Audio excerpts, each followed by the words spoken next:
So you guys were one. I'm hearing a lot of you guys. You guys wanted a theme song shortened, so here we go. This girl reviews movies, games, and books. Sometimes she plays them. So does that. And when she does it with the cat, does that make her crazy? Does that make her crazy? Probably. So it's shorter. There you go.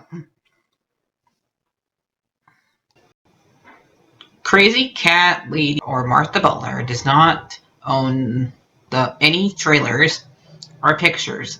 I use them under fair use, educational, for education and entertainment. Alright, hi everybody. So we got to talk about the Martha here. We're talking about today the Spider-Man 1994 cartoon. And in the cartoon, there was, or animated, whatever you want to call it, an episode where you had the Prowler in it. Now, I'm not going to call the character by the character's name in there because compared to we later on call him, it's not a good name. Hobie Brown. Like, I'm sorry for all the Hobie Browns out there. This sounds it's compared to Aaron Davis, it sounds weird. So, yeah. And in this, there's a lot of like one thing I don't like about this. There's a lot of exposition in this episode. We see like both exposition from Aaron and Peter in this, because they're both in a room explaining stuff. Now I do like the fact that they're actually showing it. I like it better when Expedition just shows you the event better than this tells you straight out. But I don't like a whole entire episode where it's just Expedition.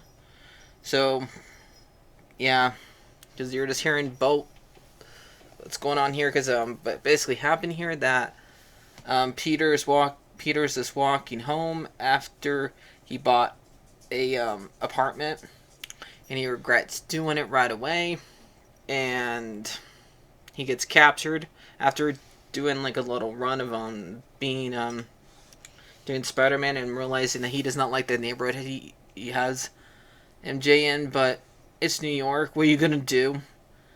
Basically, any party in New York is probably a bad neighborhood. So yeah, I don't know. That part of New York they live in. To me, I don't really know if there is a good neighborhood of the cities. Because there's, yeah. Because the way he talks, like he's acting like the neighborhood that he grew up in was actually safe. I don't know. Because I'm an outsider, I'm not used to. I grew up in a small town, so it's different. So yeah, and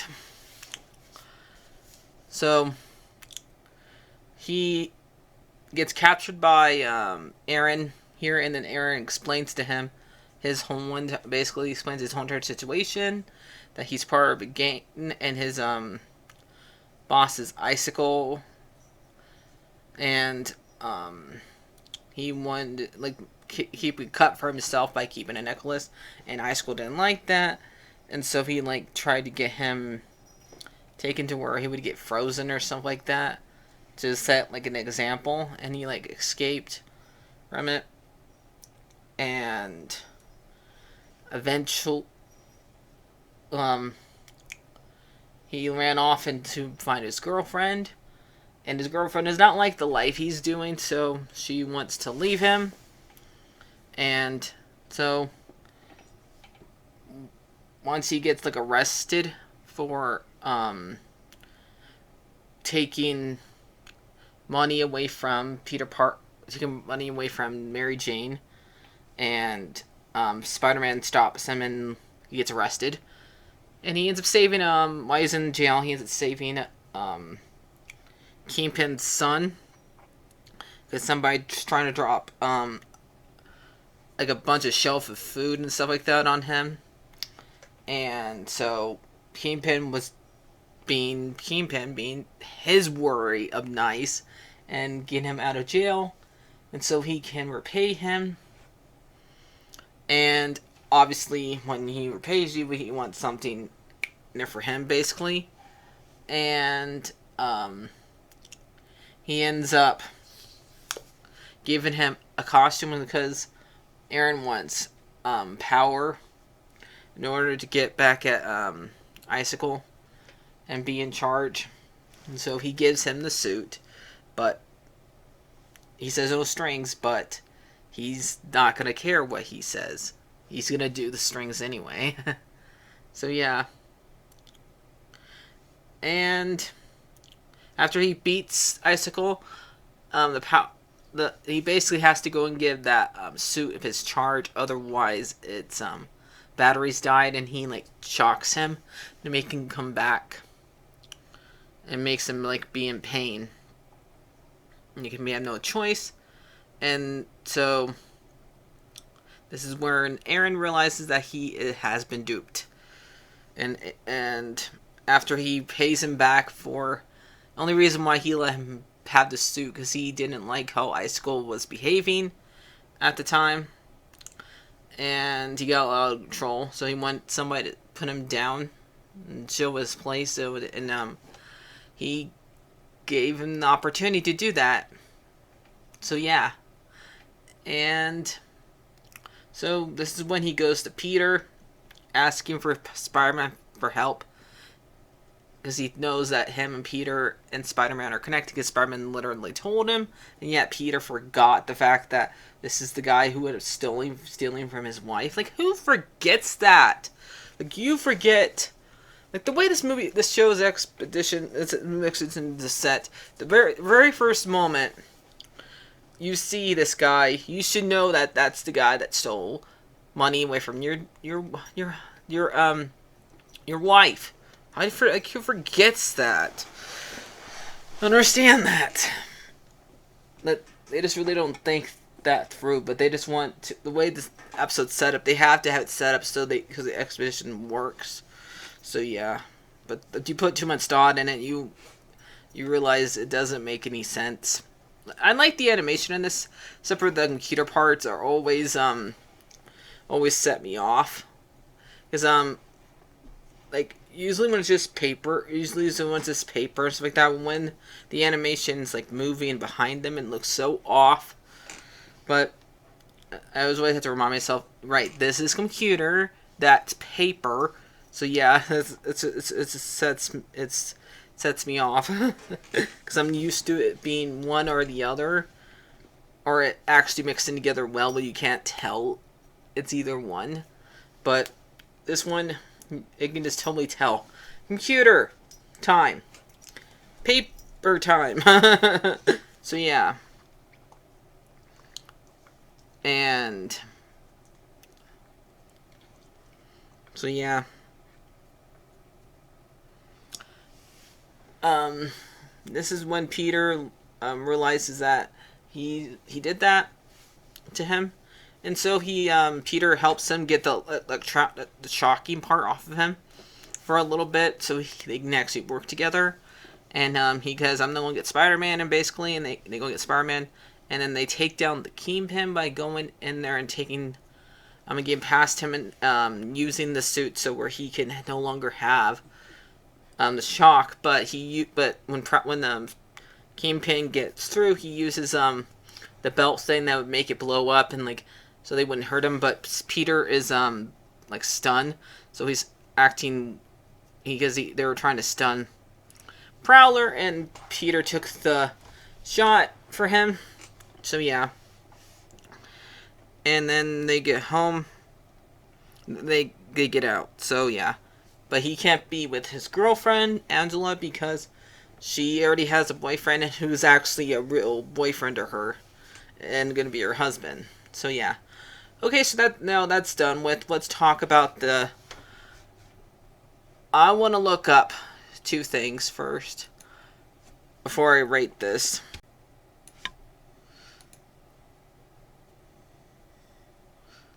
Okay, so let's do this one first. Okay, so the episode's called Panther Endangered Prowler Endangered Chapter 11, The Prowler.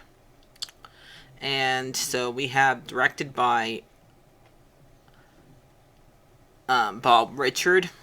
Writers is Steve Ditko and Stan Lee and Trevor Tyler, starring Christopher Davis Barnes and Sandra Bellwright and Tim Rice. So yeah, it's basically all I have to say about. Oh, Ice Block. Ice Block is the guy's name. I don't know why I was saying icicle. Alright, so maybe we'll find out. How old is the Prowler? And how many characters does he have? Okay, so the first one was Hobie Brown. And that was made back in 1969. So yeah. They literally named him after the first Prowler. So yeah. And then Richard Lawyer is the one that came out on 1977. And the one that everybody knows now is Aaron Davis, and that is 2011. So yeah. Those are the three people who played Prowler. So yeah, that's why they picked the character that is the very first Prowler. So yeah, and this. So that's basically it, guys. So I'm probably gonna get this episode probably like a 8 out of 10. So I'll see next one. I'm probably gonna talk about. I don't know what order I'm gonna do this in, but I'm just gonna tell you the ones I already, because I already have the Flashpoint episode. I already had the Flashpoint movie filmed. I just need to post it. I already have it posted. I don't know which order I put this in. And I'm also gonna watch either Hans Christian Andersen today or Splash. I had them both access on there because one's on Disney Plus, one's on YouTube. So yeah, because I still haven't watched them for Little Mermaid. I already watched the stuff for The Flash and Spider-Man related. But I still got 2 more things to watch for The Little Mermaid. So yeah. So, see you guys later. If you guys want me to do any more live-action movies, Disney live-action movies after Little Mermaid, after I watch Little Mermaid, let me know. Or before I watch Little Mermaid, because I don't know when that will come on Disney Plus. Get me up to 330 or 350 or 400, okay? Then every time you like hit those landmarks, I'll watch ones I have not seen, because there's a couple I have not seen yet. I have not seen Dumbo's, I have not seen Mulan's, I have not seen Cinderella's, I have not seen the second unless if I have to watch the first one again. I have not seen the second Cinderella live action one, but I would have to watch the live action one. So either way, I'm gonna suffer. So yeah, I don't think I've done reviews for the Maleficent movie or the House in Wonderland yet. So, and I know some people don't count those as live action ones because they tell a somewhat different story, but I kind of still count them. And I still rather watch the animated version more, because they still do have scenes from the original, and that still copies it, so that's why I still count them, because they still have scenes from them. So yeah, I'll see you guys later. Subscribe, and I'm also going to probably play, once I get them both downloaded, I'm probably going to play the Final Fantasy 16 demo and the Life of P demo. So, before they come out. So, bye.